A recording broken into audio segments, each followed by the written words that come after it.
गुरु भक्ति योग। आध्यात्मिक मार्ग तीक्ष्ण धार वाली तलवार का मार्ग है।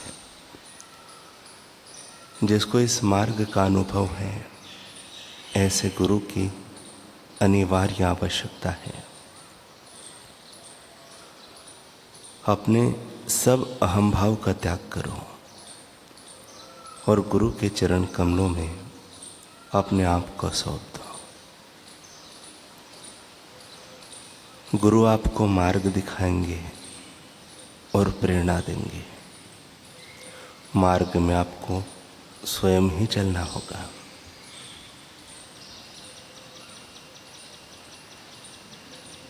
एक भी क्षण गवाओ नहीं। जीवन थोड़ा है, समय जल्दी से सरक जाता है। मृत्यु कब आ जाए कोई पता नहीं। उठो, जागो, तत्परतापूर्वक अपने आचार्य की सेवा में लग जाओ। अपने गुरु से ऐसी शिकायत नहीं करना कि आपके अधिक काम के कारण साधना के लिए समय नहीं बचता। नींद तथा गपशप लगाने के समय में कटौती करो और कम खाओ तो आपको साधना के लिए काफी समय मिलेगा। आचार्य की सेवा ही सर्वोच्च साधना है। गुरु की सेवा और गुरु के ही विचारों से दुनिया विषयक विचारों को दूर रखो।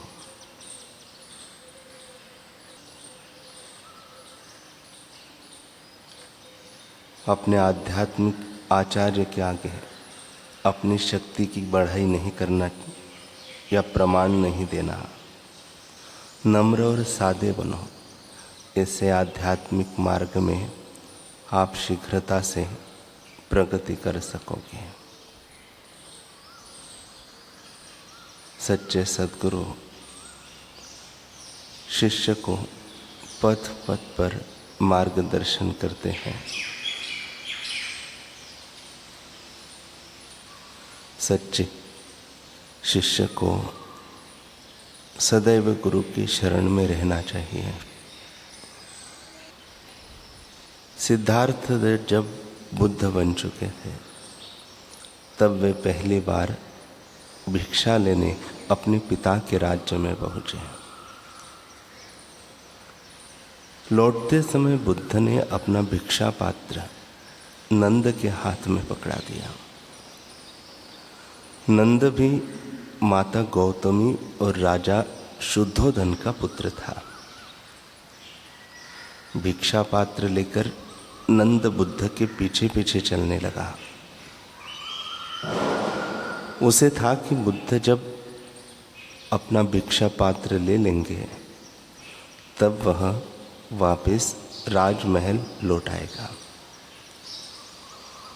पर बुद्ध उस स्थान तक चलते गए जहां वे उस समय ठहरे हुए थे।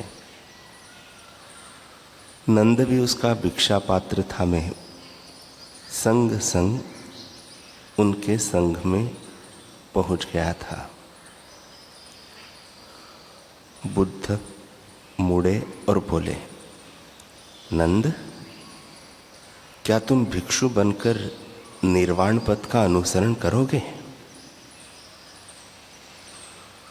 बुद्ध का प्रत्येक शब्द, उनकी आभा, उनका सानिध्य जो इन क्षणों में नंद को मिला था, सब में अद्भुत दिव्यता थी। उस दिव्यता में अद्भुत खिंचाव था। उस खिंचाव में अद्भुत स्नेह, आनंद और मन की शांति का एहसास भी था।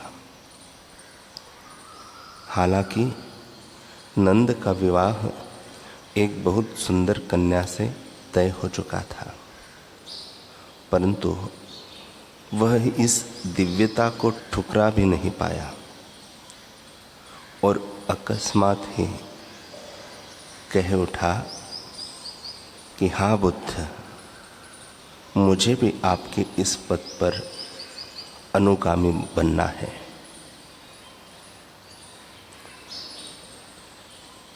उसी दिन से नंद आनंद मग्न होकर बुद्ध के संग रहने लगा। पर जब हम अध्यात्म के पथ पर सुगमता से चलते रहे, मन को यह बात कहाँ भाती है। इसका तो काम ही है अड़चन पैदा करना, हमारी आत्मिक उन्नति की गति को अवरुद्ध करना। नंद के मन ने भी वही किया। रह रहकर नंद को उस कन्या का ख्याल आने लगा जिससे उसका विवाह होना था। इतनी सुंदर थी वो, यदि मेरी जीवन संगिनी बनती तो हम दोनों निश्चित ही बहुत खुशी से रहते। क्या मैंने उसे छोड़कर सही निर्णय लिया? धीरे धीरे नंद के भीतर यह विचार गहराने लगा कि उसे उस कन्या से विवाह करना है। अंतर्यामी महाबुद्ध से भला कुछ भी कहाँ छिप सकता था। इसलिए उन्होंने एक दिन नंद को उसके अंतर जगत में एक दृश्य दिखलाया। नंद ने देखा कि वह स्वर्ग लोक में विचरण कर रहा है। वहाँ का दृश्य बेहद मनोरम था। उसे मनोरम बना रही थी वहाँ रहने वाली अप्सराएं। उन अप्सराओं को देखकर नंद निशब्द था और स्तब्ध भी था। तभी बुद्ध ने उससे पूछा, बताओ नंद, ये अप्सराएं अधिक सुंदर है या वह कन्या जिससे तुम विवाह करना चाहते थे? तब नंद कहता है, कहाँ ये अप्सराएं और कहाँ वह कन्या, दोनों की सुंदरता में कोई तुलना संभव ही नहीं है बनते। इन अप्सराओं के सामने उस कन्या का सौंदर्य बिल्कुल फीका और गौण है। स्वर्ग के दृश्य और अप्सराओं को देखकर नंद खुशी से फुला नहीं समा रहा था।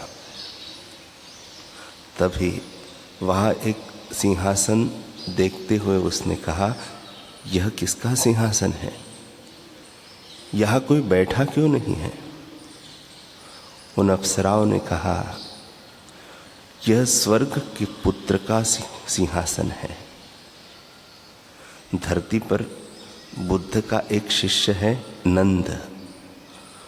उसके पुण्यों के आधार पर यह स्थान उसे प्राप्त होगा। जब वो धरती पर अपना जीवन काल पूरा कर लेगा, तब यहाँ आकर इस सिंहासन पर सुशोभित होगा। जैसे ही नंद ने यह सुना, उसका दिल तो गदगद हो गया। अंतर जगत में यह दृश्य देखने के बाद अब नंद का सारा ध्यान स्वर्ग के उस सिंहासन और वहाँ की सुंदर अप्सराओं में था। उसके लिए उसने और अच्छे से साधना करनी शुरू कर दी ताकि उसे वह स्थान प्राप्त हो सके।